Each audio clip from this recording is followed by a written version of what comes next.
Dios me lo bendiga, hermanos. Dios me le bendiga más.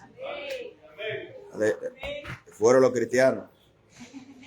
Dios me le bendiga. Venga, venga, venga. Bueno. Gloria al nombre de Jesús. Primera de Juan capítulo 4 verso 1. Aleluya. Primera de Juan capítulo 4 verso 1. Y vamos a estar hoy, el estudio de hoy es cómo discernir si un estudio bíblico es verdaderamente bíblico. Gloria a Dios. Primera de Juan capítulo 4 verso 1. El que lo tenga me lo confirma con un amén. Y quiero decir hermano, ¿lo puedo leer ahí? Amén. Gloria a Jesús. Amados, no creáis a todo espíritu, sino probad los espíritus que son de Dios, porque muchos falsos profetas han salido por el mundo. Amén. Gloria al nombre de Jesucristo. La razón para probar cada espíritu, o sea que la persona movida es inspirada por un espíritu, es que muchos falsos profetas se han infiltrado en la iglesia, ¿verdad que sí? Y no solamente ahora, sino de los tiempos bíblicos, por eso se escribió eso. Entonces, ¿cómo nosotros podemos discernir si un estudio bíblico es bíblico? Muchas veces caemos en el error de que porque tiene texto bíblico es bíblico. No necesariamente porque un estudio bíblico cita en texto bíblico es bíblico, ¿verdad? Porque hay que saber discernir. Número 1, un principio para nosotros poder entender ese estudio, si el estudio o poder discernir, es que un estudio bíblico nace del texto, no de una idea, ¿verdad? Nace del texto, no de una idea, ¿verdad? Por ejemplo, yo quiero probar, qué sé yo, una idea absurda, como hay por ahí muchas, ¿verdad? No sé, cualquier idea, ahora mismo no se viene, aleluya. Usted toma una idea y busca la Biblia para apoyar esa idea, ¿verdad? No nace así. La Biblia misma se explica, ¿verdad? Así mismo. Entonces, un estudio bíblico nace del texto, no de una idea. Una enseñanza bíblica explicada explica lo que el texto dice, no usa el texto para justificar lo que el maestro ya piensa, ¿verdad? Mucha gente cree que toman un texto de la Biblia, ¿verdad? Y lo aplican a cualquier cosa, ¿verdad? Buscando un pretexto, ¿verdad? O lo sacan fuera de contexto. Segunda de Timoteo capítulo 2 verso 15. Alguien que lo busque lo lea. Menos que todo el mundo tiene Reina Valera. Yo voy a buscar aquí otra versión de la Biblia. Para segunda de Timoteo capítulo 2 verso 15.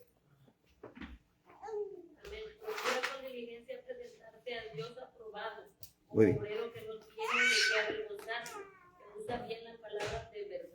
Muy bien. Ese mismo texto, hay una otra versión que me gusta bastante, nueva traducción viviente. Esfuérzate para poder presentarte delante de Dios y recibir su aprobación. Sé un obrero aprobado, alguien que no tiene de qué avergonzarse y que explica correctamente la palabra de verdad, ¿verdad? Entonces, la exhortación es que nosotros podamos explicar el texto, ¿verdad? Para dar en el centro de la idea central. Es como si yo cojo, imagínese, usted habla conmigo por un periodo de 30 minutos y yo comienzo a fraccionar su frase, sacarla fuera de contexto, ¿verdad? Y formar algo que no es real. Imagínese, si para una persona puede ser ofensivo, imagínese para Dios, ¿verdad? No podemos poner palabras en la boca de Dios, ¿verdad? Que la intención original del texto no fue señalar eso que realmente se quiso enseñar. Y por eso es que se requiere mucha integridad, ¿verdad? Porque muchas veces cuando nosotros estudiamos la palabra para enseñarla o la predicamos, al primero que confrontan con esa realidad, ¿quién es? Al que está estudiando para predicarla y exponerla. Entonces, por eso es que hay que acercarse con mucha reverencia y con mucha honestidad al texto bíblico, ¿verdad? Y muchas veces nosotros vamos a chocar con muchas cosas ideas o conceptos o cosas que nos enseñaron mal, ¿verdad? Que realmente el texto no quiso decir. Entonces, es muy importante eso. Usar bien en la palabra significa cortar rectamente, no torcer el texto, ¿verdad? Una señal de alerta es que el mensaje comienza con una expresión personal y luego busca versículos que lo respalden. Se citan textos fuera de contexto para producir un impacto emocional. Entonces, no quiere decir que yo comience a testificar de una experiencia que Dios me dio, ¿verdad que sí? O una experiencia, un testimonio, eso no quiere decir eso, sino más bien es que yo sobreponga mi experiencia por encima del texto bíblico, ¿verdad?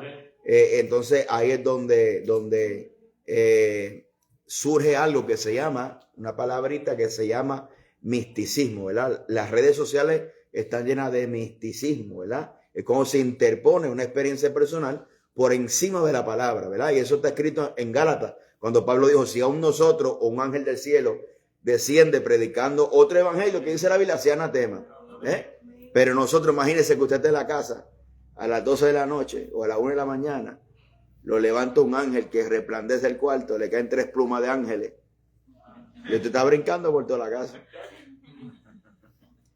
Por eso es que tenemos que, mira, se discierne oyendo, no se discierne por esto, se discierne por esto, ¿sí?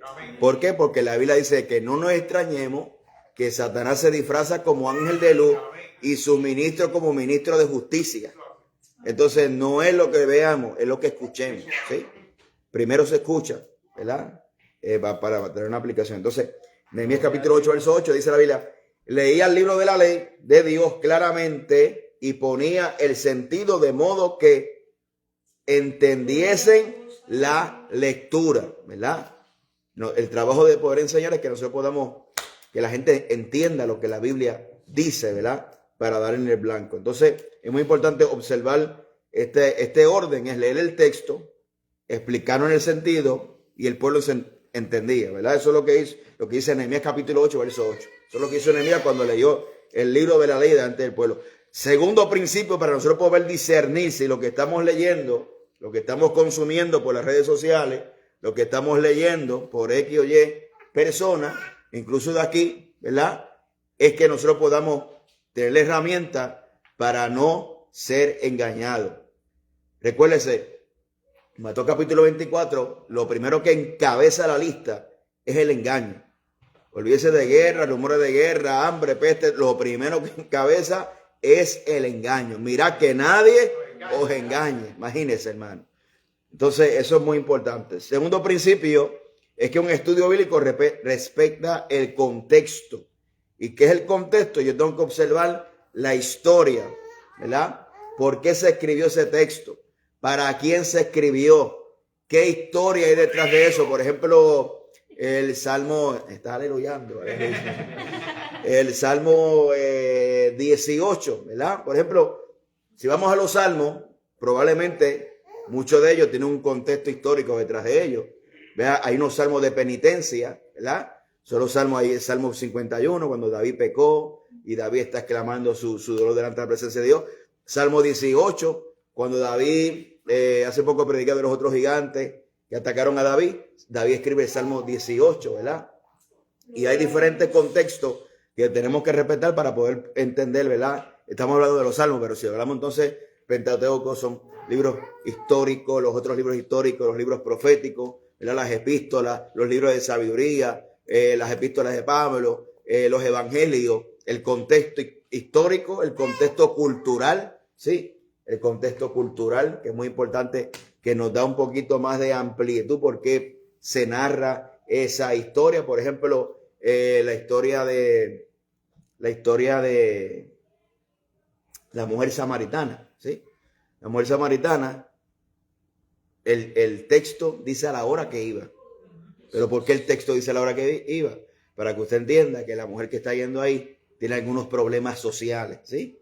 Porque no era normal buscar agua a esa hora del día. El pozo donde buscaba prácticamente era el centro de la ciudad, ¿verdad? Ahí la gente se enteraban de los chismes, ¿verdad? Era como el pueblo de uno de antes que tiene las plazas públicas. La gente se iban a las plazas y ahí se enteraban de lo que pasó en tal, X, Y, cual cosa. Pues y no solamente eso, también ese centro del pozo donde la gente buscaba, allí también se celebraban juicios, ¿sí? Entonces, por eso ya va a esa hora donde no hay nadie para evitar ¿qué? El juicio social del señalamiento, ¿sí? Entonces, hay varios detalles en la Biblia que se escriben para resaltar, ¿verdad? Y ahí es donde nosotros podemos captar verdaderamente, escucha bien lo que le estoy diciendo, captar verdaderamente la historia, ¿verdad? Y absorber por qué se escribió, ¿verdad que sí? Si nosotros comenzamos a alegorizar, por ejemplo, ¿verdad? Comenzamos a alegorizar el texto, ¿verdad? Por ejemplo, Pedro y Juan subían a la hora nona, ¿verdad? La hora a las 3 de la tarde al templo a orar, era una costumbre judía, ¿verdad? Subir a esa hora. Pero si yo comienzo a ignorar el contexto histórico y comienzo a alegorizarlo es darle un sentido espiritual que realmente el escritor no está intencionado. Y claro que la Biblia es espíritu. Y claro que aún los textos de la Biblia contienen alegoría, ¿verdad que sí? Pero hay que saber hacerlo. No se puede hacer con todo el texto bíblico porque la alegoría se presta para nosotros poder darle un significado que a nosotros nos parezca mejor, obviando totalmente ¿cómo le digo? Lo rico que es el texto en su contexto cultural, ¿sí? El contexto histórico, el contexto literario. Muy bien, eso es muy importante. Por ejemplo, lo que son las parábolas, ¿verdad? Las parábolas se supone que no se altere su significado. ¿Por qué? Porque una parábola es una historia natural con una aplicación espiritual. O sea, ya el texto está aplicado y está aplicado para lo que fue, ¿verdad? Entonces, se supone que no se altere el significado, sino que se establezca como es. Y también hay el contexto doctrinal, ¿verdad que sí? Es muy importante. Está el contexto inmediato, el contexto del libro, el contexto histórico. Hay varios contextos, simplemente estamos analizando varios contextos para poder entender. El contexto doctrinal, ¿verdad que sí? Muy importante. Por ejemplo, hay textos en la Biblia que son, a veces son difíciles de comprender. El mismo Pedro dice que hay cosas que Pablo escribe que son difíciles de entender, que los indoctos lo tuercen para su propia perdición, ¿verdad que sí? Pero cuando vamos al contexto doctrinal, tenemos claridad. Por ejemplo, en el caso de la historia de Saúl, cuando fue desechado, ¿sí? Dios no le hablaba ni por el Urim ni por el Turim, ¿sí? ¿Cuándo sabes lo que es Urim y el Turim? Eran dos piedrecitas, que era un método que se utilizaba para hablar, y muchos estudiosos dicen que alumbraban y significaba sí o no, ¿sí? Ahora bien, como estaba desechado, ya Dios no le hablaba. Fue la casa de una adivina, ¿sí? Y el texto claramente dice ahí que subió alguien de la tierra, ¿verdad que sí? Y el texto, bueno, claro, Reina Valera dice que a su parecer le pareció que él era Samuel, ya Samuel estaba muerto, ¿verdad que sí? Entonces surge la pregunta, ¿los muertos salen o no salen? ¿Sí? Pues tomamos el contexto, ¿qué? Doctrinal, ¿verdad que sí? El contexto doctrinal dice que está establecido que el hombre muera solo una vez y luego el juicio, ¿sí? Vamos a la historia de Rico y el Lázaro. Uno fue al seno de Abraham, ¿sí? Y otro fue ¿a dónde? Al lloro y crujir de dientes. Entonces, ahí cuando nosotros lo comparamos ¿con qué? Con el contexto doctrinal, quizá la respuesta no está inmediatamente en el texto, en su contexto, pero sí está en el contexto doctrinal para traer claridad del texto, ¿verdad que sí? Entonces, es muy importante eso. La Biblia dice, 2 Timoteo capítulo 3, verso 16, toda la escritura es inspirada por Dios, útil para enseñar, para redarguir, para corregir y para instruir en justicia, a fin de que el hombre sea enteramente preparado para toda buena obra. Entonces, toda la escritura significa que ningún verso de la Biblia puede contradecir el resto. ¿Sí? No se puede contradecir. Ejemplo del mal uso de los textos. La Biblia dice en Mateo capítulo 7, verso 11, no juzguéis para no ser juzgados, ¿verdad? Y muchos lo usan para prohibir toda corrección, pero el mismo capítulo dice, saca primero la viga de tu ojo, entonces verá bien para sacar la paja de tu hermano. Jesús no prohíbe el discernimiento. Jesús lo que está prohibiendo es la hipocresía. No podemos juzgar lo que nosotros hacemos o si hay algo mayor en nosotros, ¿sí? Por eso la Biblia dice que el espiritual lo juzga todo y él no es juzgado por nadie. No está hablando de un sistema de una persona que vive para Dios, ¿sí, hermano? Entonces dice en nombre del Señor. El principio número 3 para nosotros poder entender que lo que estamos leyendo o escuchando, sabemos que es un estudio de la palabra. El tercer principio es que un estudio bíblico exalta a Cristo y no al maestro, ¿verdad? Eso es muy importante. 2 Corintios capítulo 4, verso 15 dice, porque no nos predicamos a nosotros mismos, sino a Jesucristo como Señor y a nosotros como vuestro siervo por amor de Jesucristo. ¿Verdad? Esto significa que toda enseñanza tiene que apuntar a Jesucristo, glorificar a Jesucristo, glorificar a Dios, ¿verdad? Y produce humildad y no celebración. ¿Verdad que sí? Hay muchas falsas enseñanzas que lo que hacen es exaltar los maestros. Señales de falsa enseñanza que el maestro es el centro del mensaje, ¿sí? Testimonios exagerados acerca, ¿verdad?, del hombre. Lenguaje de autoexaltación espiritual. Ejemplo bíblico de eso, Juan capítulo 3, verso 30, dice, es necesario que él crezca, pero que nosotros menguemos. Juan el Bautista entendía que el verdadero maestro desaparece cuando Cristo se revela. Es apuntar a Cristo. Toda enseñanza apunta a Cristo. Gloria a Dios. Principio número 4. Gloria al nombre de Jesucristo.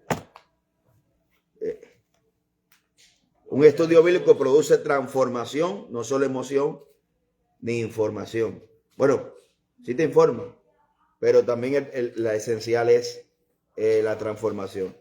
Santiago capítulo 1, verso 22 dice más, sed hacedores de la palabra y no tan solo oidores, engañándonos a vosotros mismos. La palabra confronta el pecado, ¿sí? Llama al arrepentimiento y forma el carácter. Tres cositas esenciales de las muchas que hace. Es que confronta el pecado, ¿sí? Llama al arrepentimiento y forma carácter, ¿verdad? Cuando usted escuche los mensajes esos que dice 3 pasos y cuarto para ser prosperados. Lo que te hablan es de negocio, de finanzas. Finanzas hace falta, claro, para el evangelio. Aleluya, pero no es el centro. ¿Ves? Entonces, el mensaje de hoy se ha vuelto humanista, la exaltación del hombre, ¿sí? Se utiliza como motivación, pero no se utiliza para confrontar el pecado, para llamar al arrepentimiento y formar el carácter. A veces se utiliza hasta para victimizar a la gente, que la gente se sientan víctimas. Es un peligro que el mensaje que solo anima, pero no corrige. Hay un peligro. Cuando el mensaje solamente habla de la gracia, pero no te menciona la cruz, el precio que se paga. Cuando se habla acerca de fe, pero sin arrepentimiento. Es cuando Dios es reducido simplemente a un amuleto. ¿Verdad que sí? Que no, yo le sirvo a Dios, yo le oro a Dios. No, pero Dios necesita, o sea, el evangelio tiene que producir arrepentimiento. Principio número 5, un estudio bíblico mantiene la doctrina sana. Según Timoteo capítulo 1, verso 13. Dice, retén la forma de las sanas palabras que de mí oíste. Según Timoteo capítulo 4, verso 3. Porque vendrán tiempos cuando no sufrirán la sana doctrina. ¿Sí? Vamos a leer eso. Según Timoteo capítulo 4, verso del 1. Gloria a Jesús. Aleluya. El que lo tenga lo puede leer.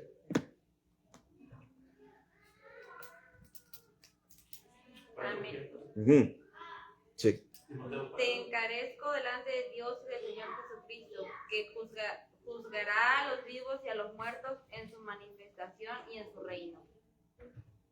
Ok, vamos a leerlo del 1 hasta el 3. Que prediques la palabra, que instes a tiempo y fuera de tiempo. Redarguye, reprende, exhorta con toda paciencia y doctrina. Porque vendrá tiempo cuando no sufrirán la sana doctrina, sino que teniendo comezón de oír, se amontonarán maestros conforme a sus propias concupiscencias. Muy bien. Otra versión de la Biblia dice, recuérdese que según Timoteo es una carta de Pablo a Timoteo, ¿sí? La segunda carta de Timoteo, Pablo está escribiendo de la cárcel, están a punto del Imperio Romano de asesinarlo por seguir a Cristo, y le está diciendo este consejo. Dice, en presencia de Dios y de Cristo Jesús, quien juzga, que un día juzgará a los vivos y a los muertos cuando venga para establecer su reino. Te pido encarecidamente, predica la palabra de ¿qué? De Dios. Mantente preparado, sea o no el tiempo oportuno. Corrige, reprende, anima a tu gente con paciencia y con buena enseñanza. Reina Valera dice con sana doctrina, porque llegará el tiempo donde la gente no escuchará más la enseñanza sólida y sana enseñanza, seguirán sus propios deseos y buscarán maestros que le digan lo que sus oídos se mueren por oír. Y dice, verso 4, y rechazarán la verdad e irán tras los mitos. Tras los mitos. Algo que yo analizaba hoy, cuando me levanté, y creo que escribí algo por ahí, es que 15, 20 años atrás no existía tanta información como existe hoy, ¿verdad que sí? Ahí usted quiere saber algo. Antes la gente iban vendiendo por las casas las enciclopedias británicas. Era un zafacón de libros, hermano, un montón de tomos de libros. Usted quería saber algo, los papás le compraban los muchachos para que le hicieran las asignaciones. Y ahí usted tiene que estar buscando página por página. Usted escribe una palabra, oprime un botón y sale. ¿Sí? Tenemos demasiada de información. ¿Sí? Es una cosa abrumadora. Tenemos profetas a granel. Es una maravilla. Tenemos... bueno, yo te sabe el contexto. Pero lo que quiero oír era que en aquella iglesia que yo crecí y que me acuerdo todavía, era una iglesia despierta. ¿Sí? Y no hay el flujo de la información que existe hoy. Aquí sabemos las cosas minuto a minuto. Pasa algo en Irán, usted lo sabe. Pasa algo en el otro lado del mundo, aquí se sabe. Pasa un terremoto por allá, antes se tardaba. Hay que comprar el periódico, las noticias a las 5 de la tarde, diferentes ediciones. Si no sabía nada. Ahora se sabe todas las cosas al instante. Y qué curioso es que nosotros, sabiendo todo lo que está pasando en el mundo, conocemos lo que la Biblia dice y aún la iglesia sigue durmiendo. ¿No le parece curioso eso? La iglesia sigue durmiendo. El fervor de la iglesia se ha desaparecido. ¿Sí? ¿Y por qué es eso? Porque no es la información que produce el despertar en la iglesia. Es el Espíritu Santo. Nos hemos olvidado que si Jehová no vela la ciudad, en vano vela los que en vano están velando. Y si Jehová no edificara la casa, en vano trabajan los edificadores. Entonces, tenemos tanta información, pero la pregunta que tenemos que hacer es, ¿la dirección de nuestra vida sigue siendo la misma o ha cambiado? Entonces, porque no es la información, es el Espíritu Santo, la oración, la revelación de la palabra. Y tenemos profetas por todos lados, mensajes por todos lados, pero la iglesia es cuando más duerme. ¿Sí? ¿Cuánto bendice el nombre del Señor Jesucristo? Porque muchas veces queremos saber, muchas veces queremos estudiar la palabra, queremos saber tanto, pero no queremos que la palabra haga el efecto por la cual es enviada. Y la palabra tiene un efecto transformador. 1, 2, 3, probando. Gloria a Dios. Aleluya. Por ahí sale, hermano, gente, ¿verdad? Diciendo que si va a haber un terremoto, que cuidado, que guarden comida. Y la gente, mire, con los pelos de punta. En mis tiempos nunca se dijo que se guardara comida, ni que se preparaba. En los tiempos y en la Biblia dice que hay una preparación espiritual. Velad, orar, las lámparas encendidas, no contrista al Espíritu Santo. Pero la gente quiere guardar tortillas, si por rico guarda salchichas Carmela, a su nombre a la gloria. ¿Sí? Entonces, ese no es el centro. El centro es una preparación espiritual. Y te quieren llevar allá a José, ¿verdad? En la historia de José. Hermano, la historia de José no aplica ahora.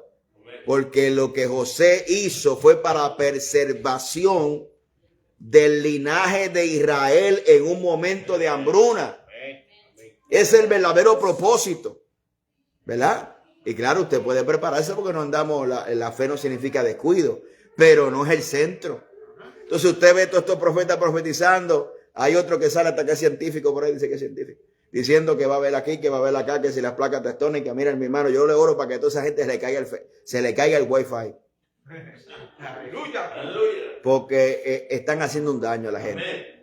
No llevan la gente a la consagración, no llevan a la gente a Cristo, llevan la gente al temor y al pánico. Ese no es el mensaje del fin de los tiempos. Es la preparación espiritual, es la oración. Santifícate. La lámpara en tu ¿cómo está tu lámpara? Aleluya, está alumbrando. ¿Cómo está tu relación con el Señor? Gloria a Dios. Que Dios nos ayude. Aleluya. ¿Seguimos o no seguimos? Bueno, seguimos. Aleluya. La sana doctrina no se aparta no se adapta a la cultura. La sana enseñanza no cambia por moda y no contradice las escrituras. Gloria al nombre de Jesucristo. Amén. Entonces la sana enseñanza, la sana doctrina nace de la palabra del Señor Jesucristo, ¿verdad? Gloria al nombre de Jesucristo. Entonces, el ejemplo, Hechos capítulo 20, verso 29 al 30. Alguien que lo busque, lo lea. Hechos 20, 29 al 30. Aleluya. Que yo sé que después de mi partida entrarán en medio de vosotros lobos rapaces que no perdonarán el rebaño. Y de vosotros mismos se levantarán hombres que hablen cosas perversas para arrastrar tras sí a los discípulos. Eso está poderoso, hermano. Lo voy a leer en esta versión. Sé que después de mi salida vendrán en medio de ustedes falsos maestros que como lobos rapaces no perdonarán al rebaño. Eso es el 29, ok. Entonces imagínense, lobos rapaces que no perdonarán al rebaño. Tú sabes, hay lobos rapaces, falsos maestros, que no le interesa la vida espiritual de nadie. No le interesa la salvación de nadie. No le interesa edificar a nadie. Y esto se ha multiplicado por 1000. Por 1000 se ha multiplicado. ¿Verdad? Porque no es pecado que usted tenga un programa radial o haga algo por Facebook. Eso no es. El problema es cuando la motivación es el dinero. ¿Sí? La motivación es el dinero y por cualquier cosa, yo me invento cualquier cosa, ¿verdad? Para que la gente entren y vean. Le pongo un título, ¿verdad? Por eso la Biblia dice que no perdonarán al rebaño. Pablo está diciendo en la despedida, porque está la despedida de Pablo de Éfeso, ¿verdad? Que va rumbo, Dios lo había mandado, ¿verdad? Rumbo a Jerusalén, que como es necesario que tú testifiques de mí, también lo hagan en Jerusalén, en Roma. Él va a Jerusalén y luego va a Roma, ¿sí? Entonces esta es la despedida del apóstol Pablo. Lobos rapaces que no perdonarán la viña. Entonces el problema es que estos lobos engañan. ¿Entonces por qué engañan, hermano? Porque hablan bonito. Hablan lo que la gente quiere escuchar. No confrontan al pecado. No te hablan nada que te pueda, hermano, gloria al nombre de Jesucristo, porque la palabra es un espejo. Y la palabra es un martillo. Y la palabra es fuego. Y la palabra es espada. Entonces, la iglesia, hablando en un sentido general, muchos dentro de la iglesia no quieren ese tipo de mensaje. Por eso que engañan mucho. Porque el mensaje va dirigido ¿a dónde? A tus emociones, ¿verdad? A la autosuperación y todas esas cosas. Bueno, seguimos hacia adelante. Principio número 6. Dios mío. Aleluya. Un estudio bíblico puede ser examinado. Hechos 17:11. Aquí está hablando de los de Berea. Y dice, y esto era más noble, pues recibían la palabra con toda solicitud, escudriñando cada día las escrituras, para ver si era así como, dice, para ver si estas cosas eran así. Eso no es pecado, que usted examine a la luz de la escritura lo que se dice, ¿verdad? Por eso la Biblia dice que si alguno hable conforme a la palabra del Señor Jesucristo, ¿verdad que sí? Y no solamente la palabra, la Biblia nos manda a juzgar la profecía también. Eso no es blasfemia contra el Espíritu Santo, es juzgar, ¿verdad? Pues si por ahí viene un profeta y dice, siervo mío eres tú, te tengo otra compañera, imagínese. ¿Sí? Y eso pasa. A su nombre. No se asuste, hermano. Que eso pasa por ahí para abajo. Aleluya. La gente destruye en iglesia con profecía, ponen dudas a la gente con profecía, generan malas sospechas con las profecías. Por eso que usted tiene que, mire, conocer cuando Dios habla o no habla. ¿Sí? A mí me pasó una vez un culto, hermano, aleluya, se llevaron una hermana para un cuarto, porque esas profecías se dan cuando el contexto del culto, ¿verdad? No está un anciano en la iglesia, no está el pastor, se dan, ¿verdad? Por ahí. En un culto se llevaron a una hermanita para un cuarto y le dijeron que allá que veía un ataque del diablo, que le venía un ataque al corazón. Entonces, ataque al corazón, le iba a dar la profecía esa. Yo le dije, depende al diablo porque Dios no es un Dios de confusión. Y si Dios puede hablar así, pero también hay un balance. ¿Verdad? Dios dice, y luego trae una palabra de consolación. ¿Sí? No deja a la gente así en el aire, hermano. Aleluya. Y cuando esa hermana vino de mí, venía hincha, hermano. ¿Verdad? Venía pálida. Un poco de la profecía de un ataque al corazón. Dios no es un Dios de confusión. ¿Cuántos dicen amén a eso? Por eso es importante orar. Sí, hermano. Es importante orar porque básicamente Dios puede traer un mensaje profético que Dios te ha hablado a tu corazón. ¿Sí? Y usted lo siente y es una palabra que te confirma. ¿Cuántos dicen amén a eso? ¿Cuántos dicen amén a eso? Poderoso el nombre de Jesucristo. Errores comunes que pasan en los estudios falsos de la Biblia. Número 1.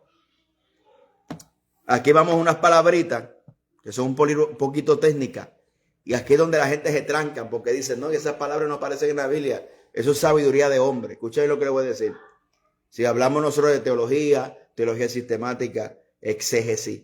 No, esas palabras no existen. Pero si usted cree, hermano, ¿cuánto cree que hay un cielo? Amén. En la doctrina del cielo. Amén. La doctrina de la segunda venida. Toda esa doctrina que usted cree, si es un ejercicio teológico sistemático, una exégesis. Por tanto, no podemos descartar, ¿sí?, las herramientas que nos dieron o que tenemos las doctrinas que confirman que son, porque la Biblia hay unas reglas, hermano.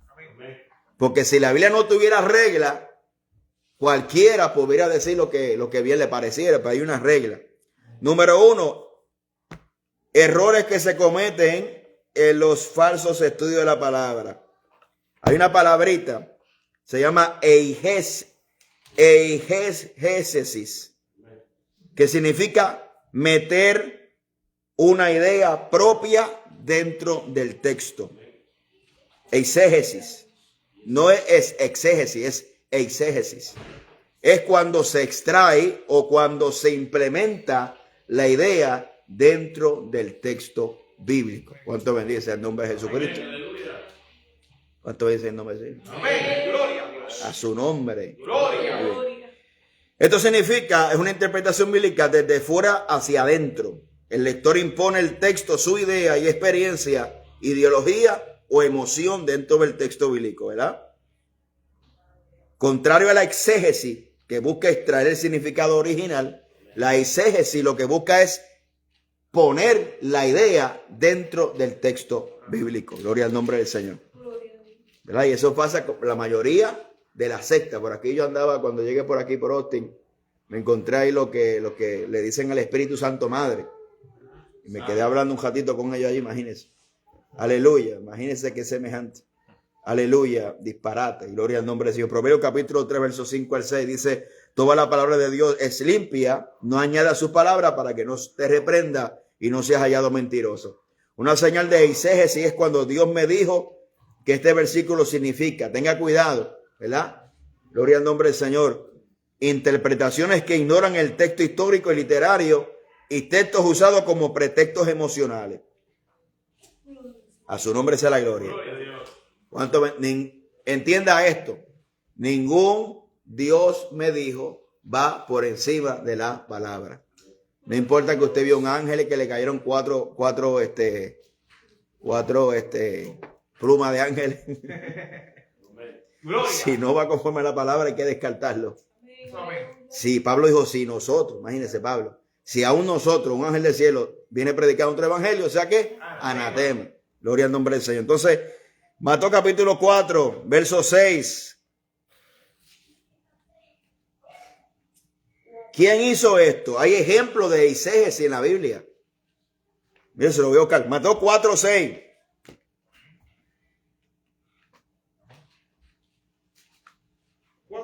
Sí. Amén.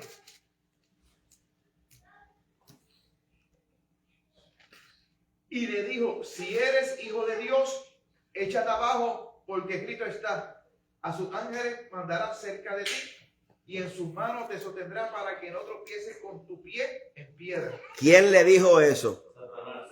¿Qué estaba hablando Satanás? ¿Qué estaba diciendo ahí? Salmo 91. Él se la sabe también. ¿Y qué hizo Cristo? Se lo puso en su contexto. Mateo 4:7. El texto debajo que dice. 4:7.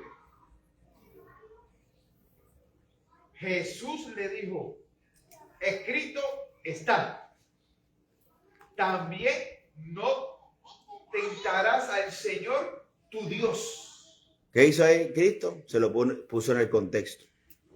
El contexto, puso el contexto. Satanás, bueno, el pajarito ese, hermano, está haciendo eso desde el Génesis. Con que Dios ha dicho. Porque Satanás sabía lo que Jehová había establecido.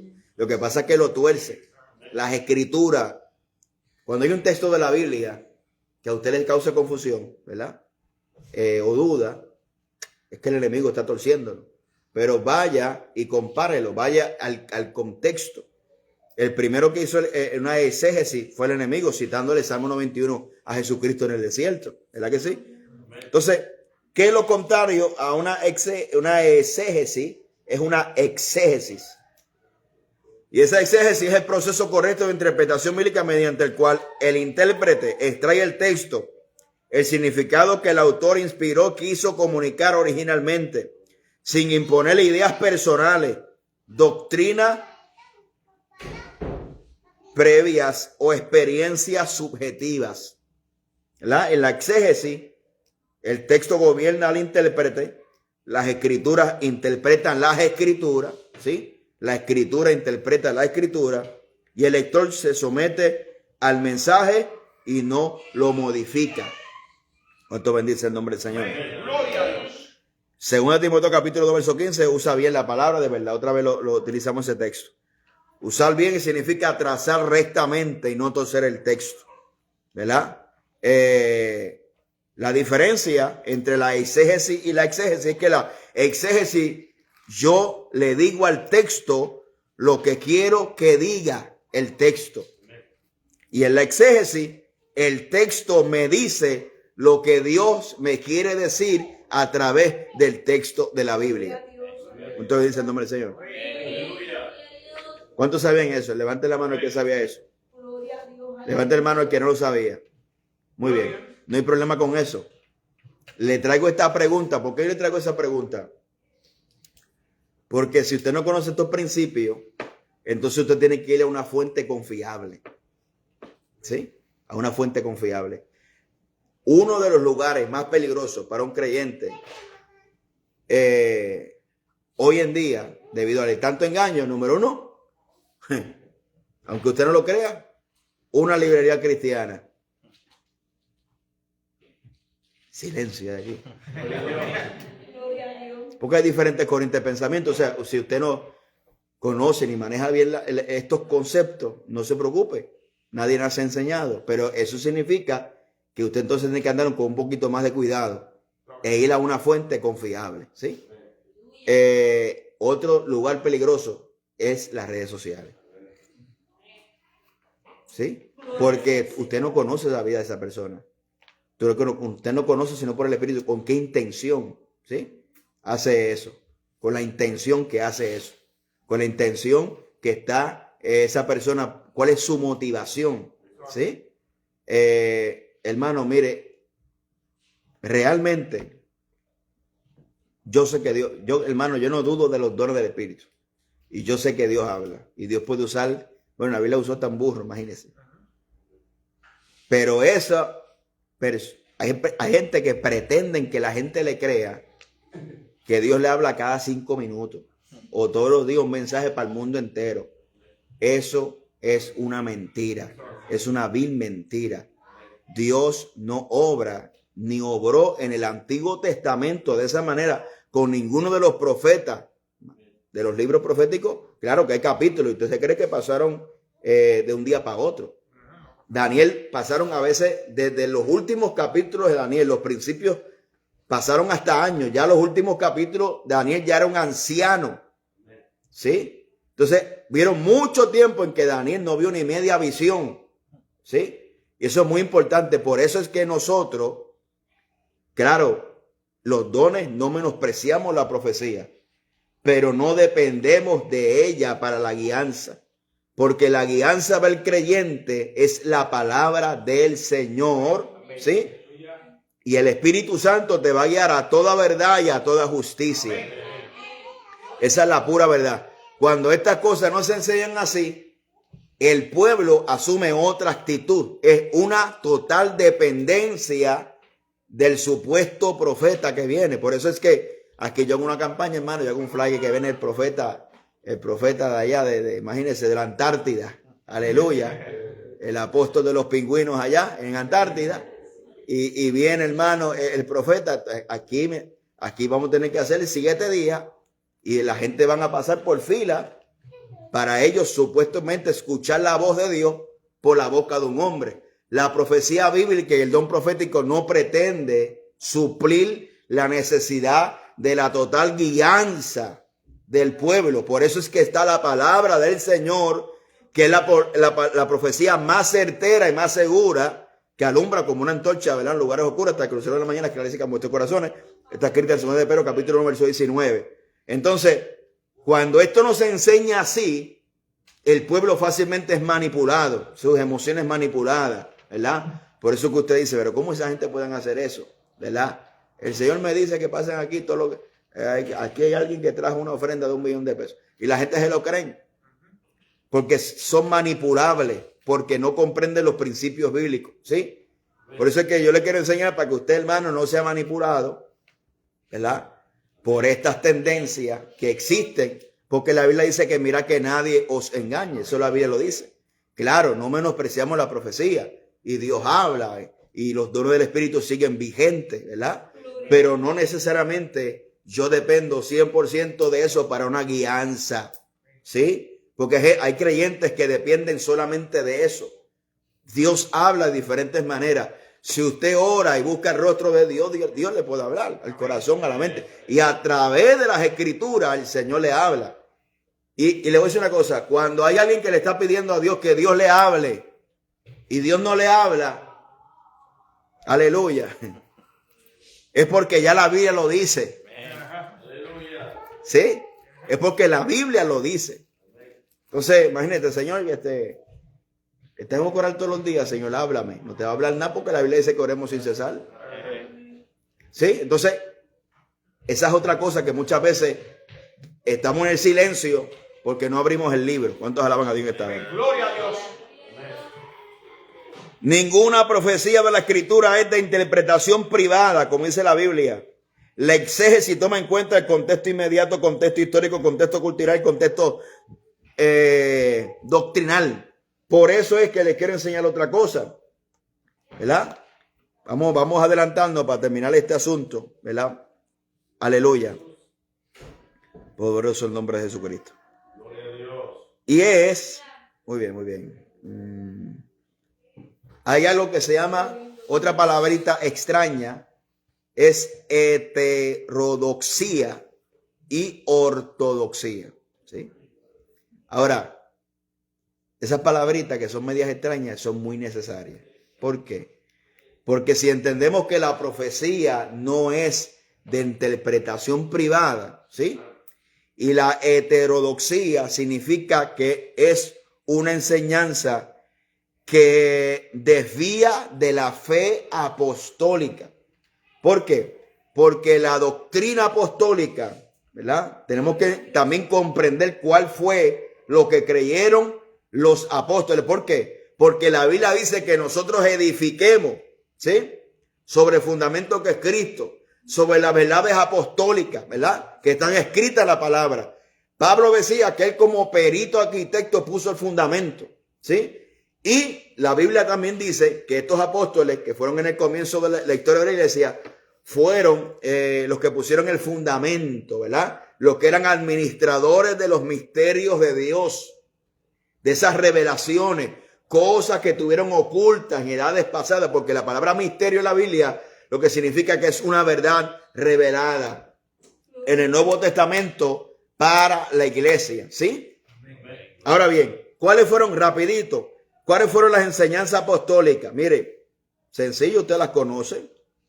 La doctrina apostólica es el fundamento doctrinal de la iglesia de Jesucristo. Hechos 2:42, y perseveraban en la doctrina de los apóstoles, en la comunión del partimiento del pan y de la doctrina.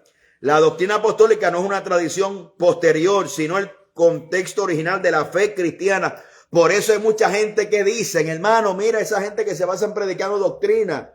La doctrina es necesaria. Inclusive, si yo voy a predicar en la calle acerca de la salvación, estoy predicando doctrina. Doctrina significa enseñanza. Pero hay gente, ¿verdad? La Biblia dice, hermano, que se han introducido falsos maestros dentro de nosotros que quieren derribar eso. ¿Para qué? Para ellos imponer sus ideas, sus doctrinas torcidas para que la gente siga detrás de ellos. Ahora bien, Efesios capítulo 2, verso 20. Edificado sobre el fundamento de los apóstoles y los profetas, siendo la principal piedra del ángulo Jesucristo mismo. Pero ¿de qué apóstoles está hablando? ¿De los modernos? No, está hablando de los bíblicos, de lo que Jesús estableció. ¿Sí?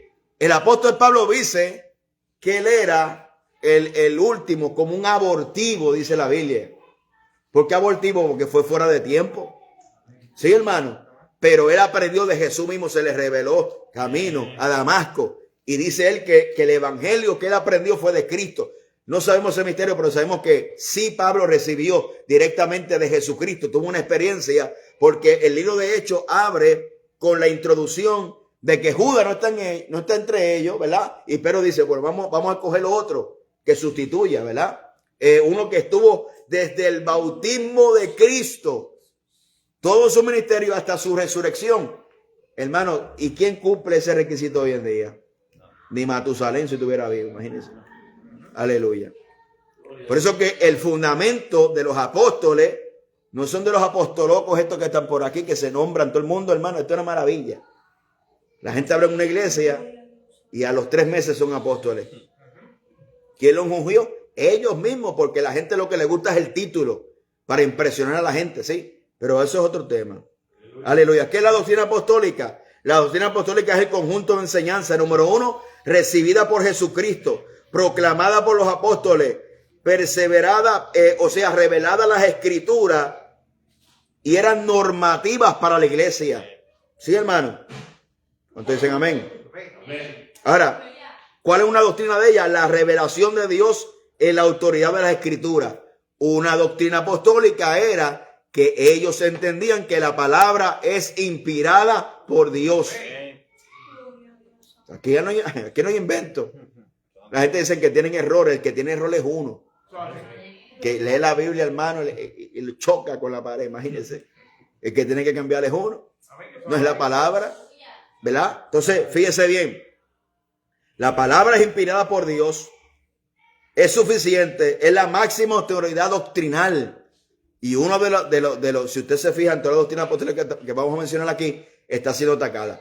El enemigo quiere que la gente duden de la autoridad bíblica. ¿Sí? El impío dice, no, que eso lo escribió un hombre.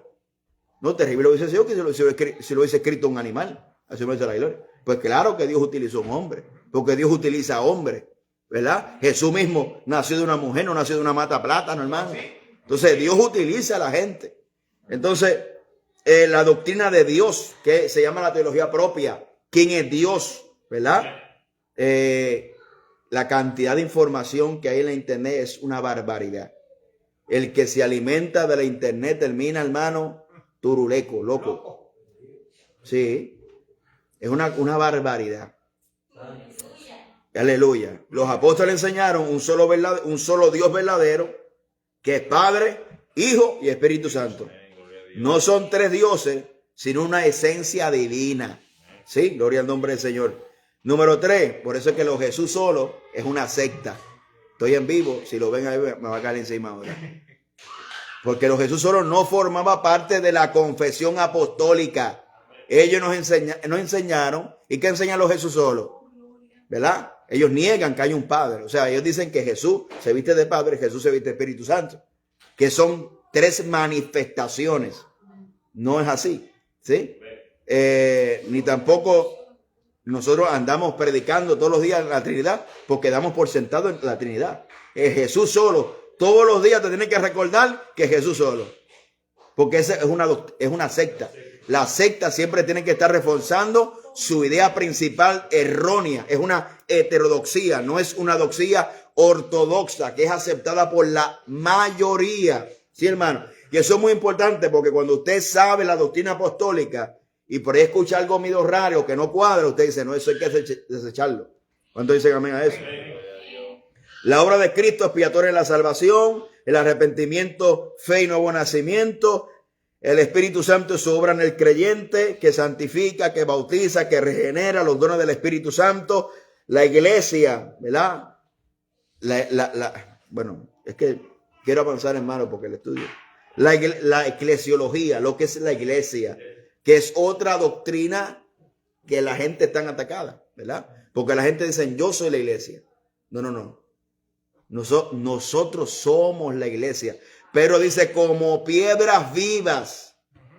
La Biblia no presenta una iglesia individual, presenta una comunidad de fe donde el Espíritu Santo habita. No somos llaneros solitarios que Dios... ¿Usted me está entendiendo? Aleluya. Somos el cuerpo de Cristo. No un edificio, es el cuerpo de Cristo. Vive en comunión, doctrina y misión. ¿Verdad? Eso pasa mucho. La gente cuestiona por qué tienen que congregarse. Yo creo en Dios, pero no me congrego. Y eso no me hace menos cristiano. Todo eso todas esas ideas que se ríen es porque no conocen la doctrina bíblica, la enseñanza. Ellos están estableciendo su propia opinión, ¿verdad? A su nombre. La ordenanza apostólica, que es el bautismo en agua, la Santa Cena, ¿verdad? No son rituales vacíos, sino son un acto de obediencia y proclamación, ¿verdad? La vida santa, la ética cristiana, todas esas cositas son doctrina apostólica y son ortodoxas, son aceptadas por las mayorías. ¿Cuántos dicen amén a eso? Mire, vamos a dejarlo ahí porque es que no me quiero meter en camisa 11 varas. Aleluya, gloria al nombre de Jesucristo. La característica, ¿verdad? Cuando estamos frente a algo que no es ortodoxo, sino heteroortodoxo, ¿verdad? Que es una falsa doctrina, es que es un nuevo enfoque del evangelio, doctrina que minimiza el pecado, ¿sí? Distorsiona la persona y la obra de Dios, ¿verdad? Esto es una barbaridad. Ejemplo bíblico, 1 Corintios capítulo 15, versos 2 al 4, diga, negar la resurrección, ¿verdad? Anula todo el evangelio. Eso Pablo lo enseñó. La ortodoxia es una doctrina recta, fiel a las escrituras. Significa que es fiel doctrina en la enseñanza bíblica tal como fue revelada por Dios, transmitida por los apóstoles. Significa pensar correctamente, ¿sí? Conforme a la palabra de Dios, no conforme a modas, expectativas, interpretaciones privadas. Gloria al nombre. Imagínense, la iglesia de hoy no dedica tiempo a la enseñanza. Aleluya. La escuela bíblica, inclusive, yo no sé, hay creyentes que dicen que la escuela bíblica, que eso es del diablo. Que eso es sabiduría de hombres. Aquí lo que estamos hablando es Biblia. Aleluya. Imagínense. Que Dios nos ayude a vencer. Entonces, la ortodoxia no es tradición humana, sino es una continuidad de la palabra revelada. ¿Verdad que sí? Gloria al nombre del Señor Jesucristo. Gloria a Dios. Poderoso Dios. Gloria al nombre. Estoy aquí achicando este asunto. Yo como siempre tengo unos estudios como para 2 horas. Gloria a Dios. Aleluya. La doctrina basada en experiencia y no en la escritura, ¿verdad? Eso es muy importante que podamos diferenciar. La doctrina no se basa en una experiencia personal, sino que se basa en la escritura, ¿verdad? Cuando la experiencia se convierte en una fuente de autoridad doctrinal. Jeremías 23, 16. No escuches palabras de los profetas que os profeticen o alimenten con vanas esperanzas. Si lo vives, es verdad, experiencias que contradicen las escrituras y revelaciones que no son examinables a la luz de las escrituras, ¿verdad? Reduccionismo doctrinal, o sea que se reduce la verdad bíblica o verdades incompletas. Y me explico. Aquí esto lo hablamos ahorita. Gracia, se habla de gracia pero sin arrepentimiento. Se habla mucho de amor pero no se habla de santidad. O se habla de santidad y no se habla de amor. ¿Usted me está entendiendo? Se habla de fe, pero no se habla de obediencia. Se habla de obediencia, pero no se habla de fe. Entonces, ahí es cuando se reduce. La Biblia dice que el apóstol Pablo dijo en Hechos capítulo 20, verso 27, porque no he reoído anunciarlo todo el consejo de Dios. La palabra se tiene que predicar de Génesis a Apocalipsis. Todo lo que haya ahí hay que predicarlo, hay que hablarlo y hay que examinarlo, ¿verdad? Porque es palabra del Señor Jesucristo. La alegorización extrema, ¿verdad? Son fantasías espirituales que convierten el texto en simbología, objetivos sin control bíblico, ¿verdad? Pablo decía, apartan el oído de la verdad y se vuelven a las fábulas, ¿verdad? ¿Cuáles fábulas usted ha oído por ahí? Bueno, Pablo hablaba de fábulas judaicas, de fábulas, de cuentos de viejas.